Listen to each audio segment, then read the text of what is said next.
Hello, I'm Certified Financial Planner and Enrolled Agent Chris Cooper. Today I want to talk about the Military Spouse Residency Relief Act. This is one of the things I've seen in the last couple of years with tax return preparation, where you as a military person who may be stationed in a state outside the state where you came from or your residency is, and you're married and you take your spouse with you to live with you in another location. What happens to him or her while they're there, and how are they treated for tax purposes? Well, the Military Spouse Relief Act gives you a couple things that are very interesting. One is it allows you and your spouse to be able to declare your residency as the state you were in prior to being deployed to another location. So let's take an example. Let's say you live in Florida and you're then moved to a base in California, and your spouse chooses to accompany you and comes to live with you in California. Well, your spouse may take a job in the civilian sector and go to work, and when they go to work there, the employer usually dutifully holds state income tax from their pay. Well, they don't need to do that. And the thing is, you're the only one that knows they don't need to do that.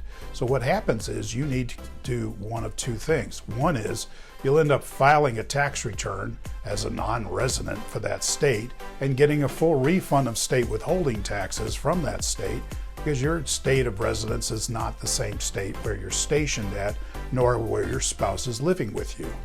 So that becomes kind of a wasted tax return if you don't need to file one. What you need to do instead is to exempt yourself from state withholding taxes.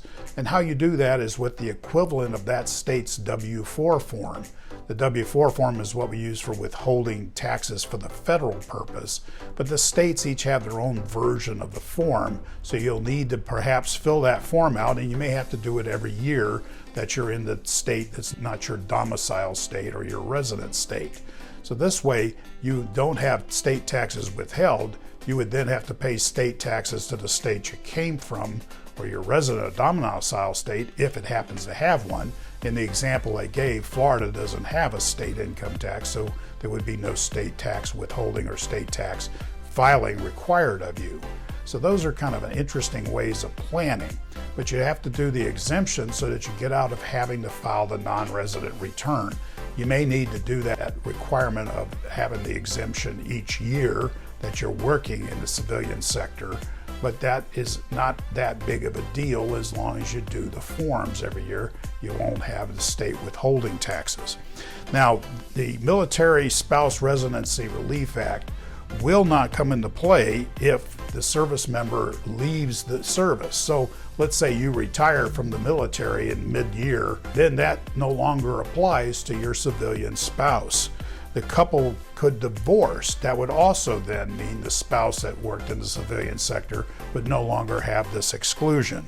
The third thing could be that the service member moves to a new location, but the spouse chooses not to go with them. And even if deployment was in an area that is not allowed, though, that would not affect your eligibility for this. So therefore, it's not always that you have to follow the spouse. It's only if you're allowed to follow your spouse. The spouse clearly establishes the new state as their own residence, and a lot of times they do that by simply registering the vote. And that can be one of the things you want to do, is as long as you want to keep your residence in another state while your spouse is in the military on active duty, you will want to continue to vote by absentee ballot in the state that's your domicile or residence.